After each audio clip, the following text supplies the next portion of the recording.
Gagauz dili kurslarını başarması sertifikatlarını yerli öğreniciden ziyade yerlerine aldılar. Bu yıl öğretim programması kapladı 4 kvalifikasiya uğrunu A1, A2, B1 hem B2. Ne verdi kolaylık kursantlara geçme alfabetin temelini öğrenmesinden hem elementar frazalarından çetin gramatika kullanmasına hem ana dilinde zor diyalogları kullanmasına kadar. Kurslar geçirildiler. Bilim Araştırma Merkezi'nden işledilmiş öğrenme kağıtlarına göre angılarını dil öğrenmesi halklar arası standartlarına göre yaptılar. Nişanladı Gagauzya Maria Marunevich adına Bilim Araştırma Merkezi'nin başı Irina Konstantinova.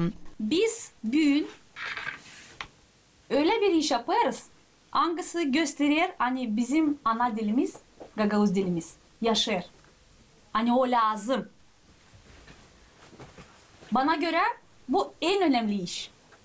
Açan ister insan öğrenmeye kendi ana dilini.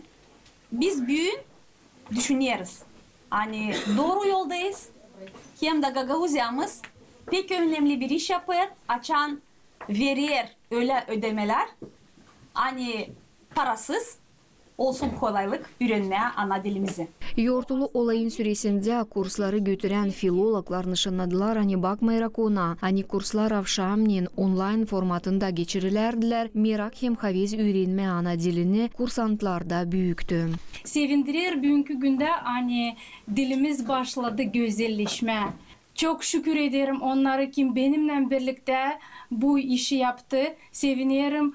Çok fodulum, kutlarım size. Kursların A2 uğrun öğreticisi İlya Karasen'in nişanladı. Hani bu kurslar dil sadece dil öğretmesi uğrunda iş ama ona sevgiyi havezlendirmesi işi de.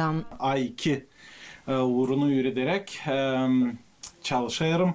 Elbette gramatika olsun, daha çok laf öğrenelim ama çalışayım hani biz başlayalım duyma ana dilin güzelliğini.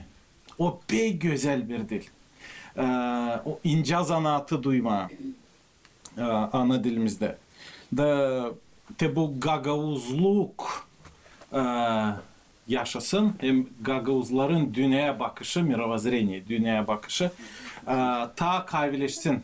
Kurslar dil sadece teoriya ama praktikayla da sıkı bağlıydılar. Nişanladı B2 uğrun öğreticisi Aleksandra Kristova. Biz savaşardık bir urokta. Leksikayı da, sinonimleri, antonimleri, amonimleri, neyse seyrek gelen sözleri savaşardık. Bulma daha uygun laflar cümlelerde. Neyse tekstleri işleme, okuma, çevirme, iki tarafa da çevirme, Rusçadan Gagauzca tersine de ben nasıl hesap aldım hani o kadar çok yetiştirirdik biz uroklarda. Gagauz dili uğrunda kurslarını Gagauzya Maria Marunevich adına Bilim Araştırma Merkezi büyüğünde ilerledi. Onlara katılma isteyenler Bilim Araştırma Merkezi'ne yakışırlar danışsınlar. Alena Terzi, Viacheslav Kısa, Irina Rizinets, GRT Haberler.